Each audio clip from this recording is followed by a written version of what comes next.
Hello అండి, అందరికీ నమస్కారం. Welcome to Annapurna academy. So ఈ రోజు వీడియో ఏంటంటే మన రాష్ట్రంలో వైఎస్ఆర్ స్పోర్ట్స్ స్కూల్ అని చెప్పేసి కడపలో ఉందండి. ఈ స్పోర్ట్స్ స్కూల్కి సంబంధించి అడ్మిషన్కి సంబంధించి నోటిఫికేషన్ అయితే రావడం అయితే జరిగింది.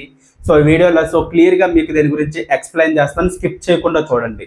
మీ పిల్లల్ని స్పోర్ట్స్ రంగంలో ముందుకు తీసుకొని వెళ్ళాలి అనుకున్నట్లయితే ఈ స్కూల్ అనేది చాలా బాగా యూజ్ అవుతుంది. నా స్టూడెంట్స్ కూడా అక్కడ ఉన్నారు.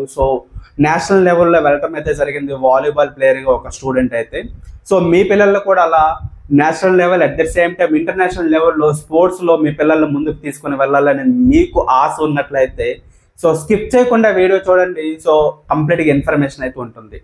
ఫస్ట్ ఆఫ్ ఆల్, నా పేరు భాగ్యరాజు. గత 10 yearsగా నేను నవోదయ సైనిక్ స్కూల్ ఆర్ఎంఎస్కి సంబంధించి ట్రైనర్గా వర్క్ చేయడం అయితే జరుగుతుందండి. ఈ మంత్ కంప్లీట్ అయిపోతే 11 years మనకు కంప్లీట్ అయిపోతాయి. 11 years మనకు కంప్లీట్ అయ్యాయి కాబట్టి యానివర్సరీ సందర్భంగా మనకి ఏంటంటే మన అన్నపూర్ణ అకాడమీ యాప్లోని నవోదయ సైనిక్ స్కూల్ ఆర్ఎంఎస్కి సంబంధించి ఆన్లైన్ క్లాసెస్ అతి తక్కువ ప్రైజెస్కి మీకు ఇవ్వటం అయితే జరుగుతుంది. యాప్ అనేది గూగుల్ ప్లే స్టోర్లో ఉంటుంది. డౌన్లోడ్ చేసుకుంటే అట్ దట్ సేమ్ టైం డిస్క్రిప్షన్లో కూడా మనకి లింక్ అనేది ఇవ్వటం అయితే జరుగుతుంది. అక్కడ నుంచి కూడా మీరు డౌన్లోడ్ చేసుకోవచ్చు. ఫస్ట్ ఆఫ్ ఆల్, నోటిఫికేషన్ గురించి మనం చూసుకున్నట్లయితే డాక్టర్ వైఎస్ఆర్ స్పోర్ట్స్ స్కూల్ అని చెప్పేసి కడపలో ఉందండి. ఆంధ్రప్రదేశ్లో ఉన్న చాలా మంచి స్కూల్ అనమాట. స్పోర్ట్స్కి సంబంధించి మీ యొక్క పిల్లలు ఎవరైతే పేరెంట్స్ ఉన్నారో చెప్తున్నానండి, మీ పిల్లలు స్పోర్ట్స్ రంగంలో ముందుకు వెళ్ళాలి అని అనుకున్నట్లయితే స్కూల్లో జాయిన్ అయ్యి ఇక్కడ సీట్ కానీ వచ్చినట్లయితే చాలా బాగుంటుంది. At the same time education కూడా ఉంటుంది. స్పోర్ట్స్ అని చెప్పారని ఎడ్యుకేషన్ వదిలేస్తారని అనుకోవద్దు. ఎడ్యుకేషన్ కూడా ఉంటుంది. ఓకేనా? ఒకసారి జాగ్రత్తగా చూడండి. ఇక్కడ మనం చూసుకున్నట్లయితే డాక్టర్ వైఎస్ఆర్ స్పోర్ట్స్ స్కూల్ మనకి ఎక్కడ ఉందమ్మా? కడపలో ఉండటం అయితే జరిగింది. దీనికి సంబంధించి మనం చూసుకున్నట్లయితే అడ్మిషన్స్ అనేవి 4th class and 5th class 2 classes సంబంధించి కూడా మనకి ఏంటంటే అడ్మిషన్స్ అయితే తీసుకోవడం అయితే జరుగుతుందండి. ఇక్కడ మనం చూసుకున్నట్లయితే 4th class పిల్లలు boys 20 members, at the same time girls 20 members అనేవారు ఉంటారు. టోటల్గా మనకి 40 members అనేవాళ్ళు ఉంటారు. 5th class కూడా మనం చూసుకున్నట్లయితే 20 + 20 40 members అనమాట, బాయ్స్ అండ్ గర్ల్స్ కి. ఓకేనా? ఈ విధంగా మనకి 40 members మాత్రమే తీసుకోవడం అయితే జరుగుతుంది. దానివల్ల ఏంటంటే ఇక్కడ మనకి national level at the same time international లెవెల్లో కూడా ఈ స్కూల్ నుంచి స్పోర్ట్స్ ద్వారా పిల్లలు వాళ్ళైతే ఉన్నారండి. ఓకేనా? చాలా జాగ్రత్తగా కేర్ తీసుకుంటారు. దీనికి సంబంధించి చెప్తాను, ఒకసారి జాగ్రత్తగా చూడండి. మనకి 4th class పిల్లలు at that same time 5th class పిల్లలు ఎవరు ఎలిజిబుల్ అంటే 4th class లో ఇక్కడ జాయిన్ అవ్వాలంటే ఖచ్చితంగా విద్యార్థి 3rd class చదువుతూ ఉండాలి. అండ్ 5th class లో మీరు జాయిన్ అవ్వాలంటే ఈ ఇయర్ మనం చూసుకున్నట్లయితే 4th class కంప్లీట్ అవుతూ ఉండాలన్నమాట. నెక్స్ట్ వీళ్ళ యొక్క డేట్ ఆఫ్ బర్త్ మనం చూసుకున్నట్లయితే 1/4/2015, 31/3/2016 ఈ మధ్యలో మనకి జన్మించి ఉండాలి. అంటే మనకి 8 నుంచి 10 సంవత్సరాల మధ్యలో ఉండాలండి. అప్పుడే మనకి ఏంటంటే 4th class లో అడ్మిషన్ అనేది దొరుకుతుంది. ఈ డేట్స్ అనేవి దాటిపోయినట్లయితే మనకి అక్కడ అడ్మిషన్ అనేది దొరకదు. ఓకేనా? అలాగే మనకి 5th class కి సంబంధించి చూసుకున్నట్లయితే 1/4/2014 నుంచి 31/3/2016 ఈ డేట్స్ మధ్యలో ఎవరైతే జన్మించి ఉంటారో ఆ విద్యార్థులు మాత్రం అప్లై చేసుకుని ఉండాలి. అట్ దట్ సేమ్ టైం వాళ్ళు 4th class కంప్లీట్ అయితే ఉండాలన్నమాట. ఇవి ఏజ్ అనేది 9 నుంచి 11 సంవత్సరాల మధ్య మనకి ఉంటుంది. క్లియర్ గా మీకు అర్థమైంది కదండి. ఇప్పుడు మనం చూసుకున్నట్లయితే ఈ స్కూల్ కి మనం సెలెక్ట్ అవ్వాలంటే మనకి కొన్ని టెస్ట్లు అయితే ఉంటాయి. శారీరకంగా సంబంధించి అంటే మనకి ఫిజికల్ టెస్ట్లు అయితే ఉంటాయండి. దాని గురించి ఒకసారి జాగ్రత్తగా చూసుకున్నట్లయితే మనం అడ్మిషన్ కి వెళ్ళిన తర్వాత ఫస్ట్ ఆఫ్ ఆల్ వీళ్ళకి కొన్ని స్పోర్ట్స్ ఈవెంట్స్ అనేవి జరుగుతాయి. ఈ స్పోర్ట్స్ ఈవెంట్స్ లో వీళ్ళు క్వాలిఫై అయినట్లయితే తర్వాత దీని గురించి చెప్తాను. ఇందులో క్వాలిఫై అయినట్లయితే తర్వాత మళ్ళీ వీళ్ళకి ఏంటంటే ఈ టెస్ట్లు అయితే ఉంటాయి.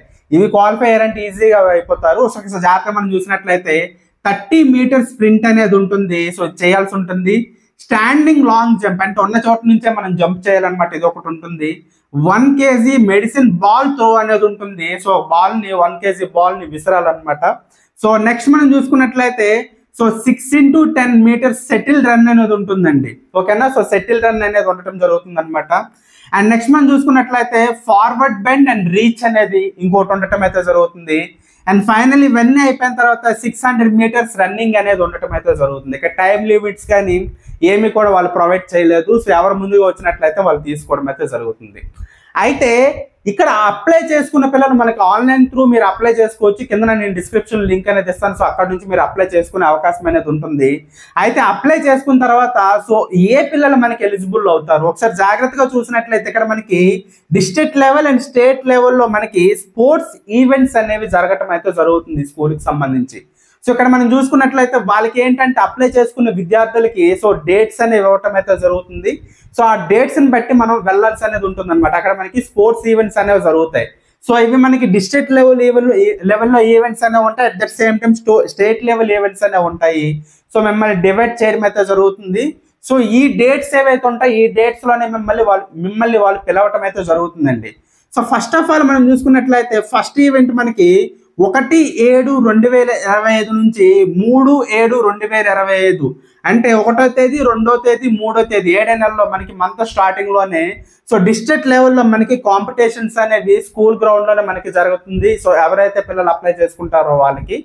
అండ్ నెక్స్ట్ మనం చూసుకున్నట్లయితే స్టేట్ లెవెల్ స్పోర్ట్స్ ఏవైతే ఉంటాయో వాటికి సంబంధించి సో 10వ తేదీ 7వ నెల నుంచి 11వ తేదీ 7వ నెల అంటే 2 రోజులు మాత్రం మనకి ఈవెంట్స్ అనేవి జరుగుతాయి అన్నమాట. సో ఈ 2 ఈవెంట్స్ లో ఎవరైతే మంచిగా సో వాళ్ళు ప్రదర్శన అనేది చూపిస్తారో వాళ్ళని ఏంటంటే వాళ్ళు సెలెక్ట్ చేయడం అయితే జరుగుతుంది. సో ఖచ్చితంగా వెళ్ళి అక్కడ గేమ్స్ అనేవి ఆడాల్సి ఉంటుంది. మీ యొక్క ప్రతిభ అనేది అక్కడ చూపించాల్సి అనేది ఉంటుంది. సో అక్కడ సెలెక్టర్స్ ఎవరైతే ఉంటారో ఆ సెలెక్టర్స్ మిమ్మల్ని సెలెక్ట్ చేసుకోవడం అయితే జరుగుతుంది. దీనికోసం ప్రత్యేకించి రిటన్ ఎగ్జామినేషన్ ఏమైతే ఉంటుందండి. సో స్పోర్ట్స్ కి సంబంధించి మీ యొక్క ప్రతిభను వాళ్ళు చూడటం అయితే జరుగుతుంది. సో ఆ విద్యార్థిని వాళ్ళు ఏంటంటే షార్ట్ లిస్ట్ చేయడం అయితే జరుగుతుంది. ఆ షార్ట్ లిస్ట్ చేసిన విద్యార్థుల్ని సో డైరెక్ట్ గా వాళ్ళు ఏంటంటే సో ఈ టెస్ట్లకి పంపించడం అయితే జరుగుతుంది అనమాట.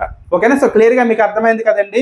సో ఇది అయిపోయిన తర్వాత మనకి మెరిట్ లిస్ట్ అనేది ఉంటుంది. ఈ మెరిట్ లిస్ట్ మనకి సో ఇప్పుడు మనం చూసుకున్నట్లయితే 21/7వ నెల ఇక్కడ నుంచి 23/7వ నెల సో ఈ 3 డేట్స్ లో మనకి ఏంటంటే మెరిట్ లిస్ట్ అయితే రావటం అయితే జరుగుతుంది. ఎవరైతే మెరిట్ లిస్ట్ లో ఉన్నారో వాళ్ళైతే అడ్మిషన్ అనేది కంప్లీట్ అనేది అవుతుంది అనమాట. సో ఫైనలీ అడ్మిషన్ ఎప్పుడు తీసుకుంటారు 24వ తేదీన సో మెరిట్ లిస్ట్ వచ్చిన నెక్స్ట్ డేనే మనకి అడ్మిషన్ అనేది తీసుకోవడం అయితే జరుగుతుంది. సో టోటల్ గా 40+40 మెంబర్స్ అనే వాళ్ళు 80 మెంబర్స్ తీసుకోవడం అయితే జరుగుతుంది. సో చాలా క్లియర్ గా మీకు చెప్తున్నానండి. సో మీ పిల్లలు సో స్పోర్ట్స్ లో మంచి ప్రతిభ అనేది చూపిస్తున్నారు. సో నా కొడుకు కానీ నా కూతురు కానీ సో స్పోర్ట్స్ లో వాళ్ళు బాగా రాణిస్తున్నారు. So end of the day ఎప్పుడు కూడా మనం చూసుకున్నట్లయితే ఎప్పుడు కూడా మన పిల్లల్ని సో ఎడ్యుకేషన్ అని చెప్పేసి దాని మీద పెట్టడం కాదండి. సో ప్రతి ఒక్క పిల్లల్లోని కూడా ప్రత్యేకించి ఒక ప్రతిభ అనేది ఉంటుందన్నమాట. సో మీరు దాన్ని గుర్తించాలి. వాళ్ళు స్పోర్ట్స్ వైపు వెళ్తున్నారా లేకపోతే ఎడ్యుకేషన్ వైపు వస్తున్నారా లేకపోతే ఇంకేమైనా అదర్ వాళ్ళ స్కిల్స్ ఉన్నాయో మనం చూడాలన్నమాట. ఒకవేళ మీ పిల్లలకి సో స్పోర్ట్స్ లో మంచి స్కిల్స్ ఉన్నట్లయితే ఇక్కడ ఒకసారి మీరు ట్రై చేయండి. సీట్ వచ్చిందంటే మాత్రం వాళ్ళ లైఫ్ అనేది చాలా బాగుంటుంది అనమాట. సో